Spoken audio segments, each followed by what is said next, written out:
Hello guys, तो कैसे हो आप लोग। एंड आज हमारा HTML का लास्ट लेक्चर है, जिसके बाद हमारी HTML कंप्लीट हो जाएगी। एंड इसके बाद आने वाली 2-3 वीडियो के अंदर हम बढ़िया तरीके से 2 प्रोजेक्ट्स बना रहे होंगे HTML के ऊपर। एंड देन हम HTML को रैप अप करके अपनी CSS को स्टार्ट कर देंगे। सो चलिए आज का लेक्चर कंप्लीट करते हैं और अपनी HTML को ख़त्म करते हैं। सो हमने बॉडी टैग के बारे में जो भी मेन चीज़ें थी वो सब समझ ली थी।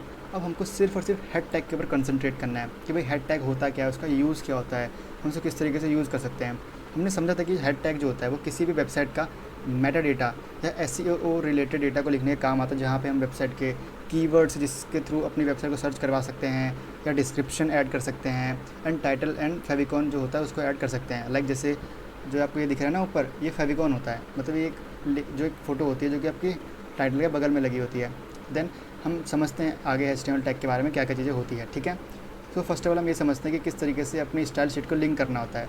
Okay, so first of all हम क्या करते हैं, जो हमारे कोड था इसको सारा डिलीट करते हैं एंड सिंपली हम एक नया बॉयलर प्लेट कोड लेके आते हैं। चलो, अब जो आपका हेड टैग होता है, ये जो हेड टैग होता है, इसके अंदर आप अपनी जो CSS फाइल होती है उसको लिंक करते हो। ओके, तो सबसे पहले हमको एक CSS फाइल बनानी पड़ेगी। सो सिंपली उस पर क्लिक करो एंड यहाँ पे नाम लिखो स्टाइल।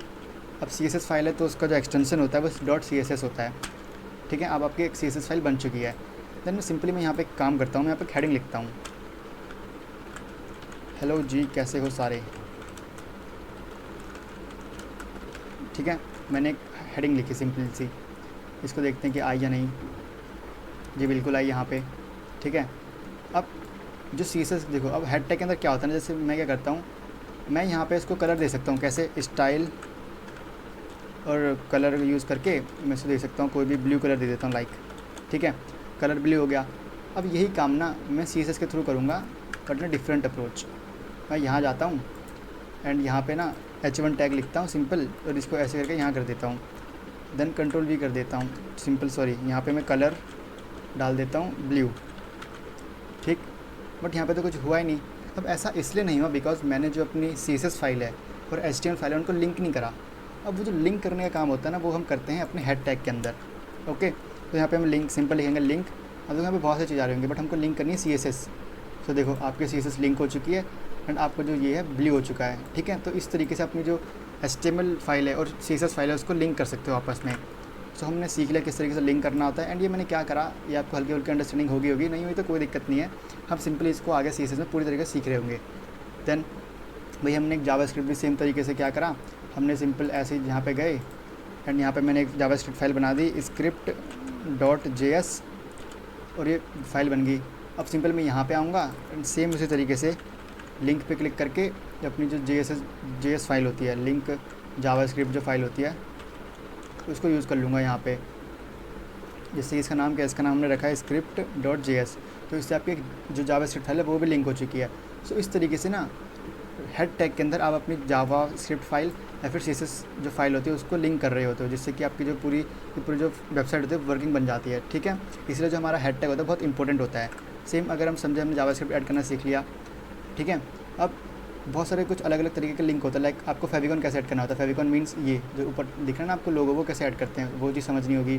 देन सॉर्टेड आइकन के बारे में, स्टाइल शीट कैसे करते हैं हमने सीख लिया, जावास्क्रिप्ट कैसे करते हैं मैंने सीख लिया, मैंने वही सेम ऊपर लिखी है, आप उसको पढ़ सकते हो। ठीक है, अब हम फेविकॉन लिंक करना सीखते हैं। चलिए नीचे आइए, अब यहाँ पे लिंक पे क्लिक करके ना देखो फेविकॉन दिख रहा होगा आपको, फेविकॉन।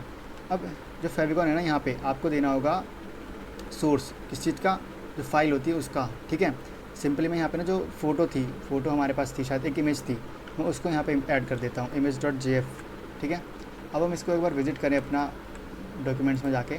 सो देखो आपको यहाँ पे कलर दिख रहा है, सो ये फेविकॉन होता है। जैसे मैं इसको यहाँ से एक F हटाऊँगा तो यहाँ से गायब हो गया, बट मैं फिर से जैसे F लगाऊंगा एंड देन सेव करूँगा तो मुझे यहाँ पे विजिबल हो रहा है। सो इसी तरीके से किसके, फेविकॉन, जो फेविकॉन होता है लिंक कर सकते हो फेविकॉन को, और अपनी जो टाइटल है, टाइटल के बगल में एक फ़ोटो लगा सकते हो। ठीक है, सो हमने किस तरीके से लिंक करना होता है फेविकॉन वो भी सीख लिया।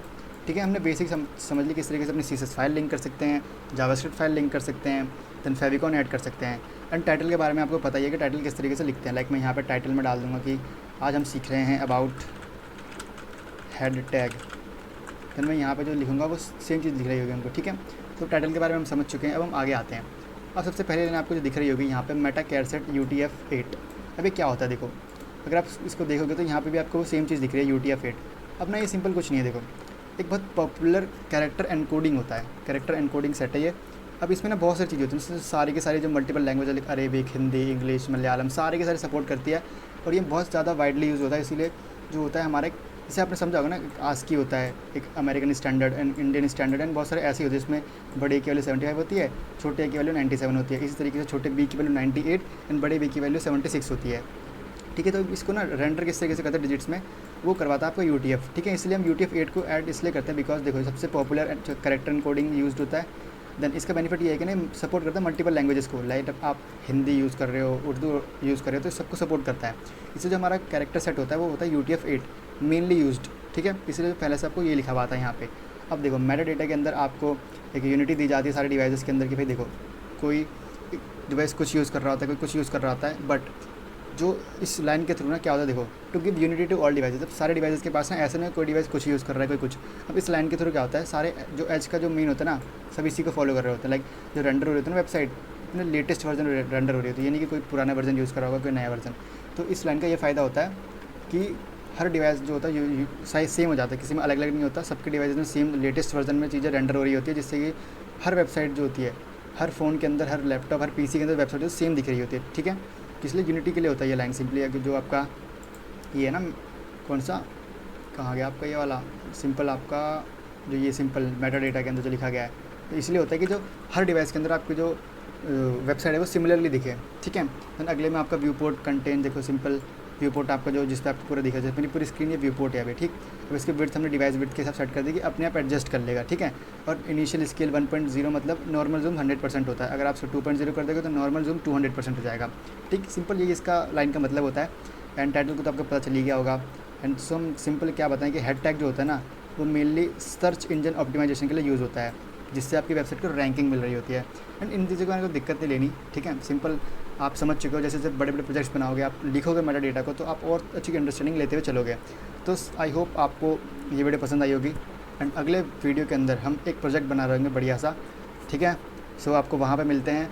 एंड रिवाइज़ करना मत भूलिएगा अपनी HTML को। अगर आप कमेंट करेंगे तो मैं पूरी एक जल्दी से 1-2 घंटे में पूरे HTML कवर करवा दूँगा एक प्रोजेक्ट के साथ। सो आई होप आप हमको अगली वीडियो में मिलोगे जहाँ पे हम प्रोजेक्ट क्रिएट कर रहे होंगे। सो वहीं मिलते हैं, बाय बाय।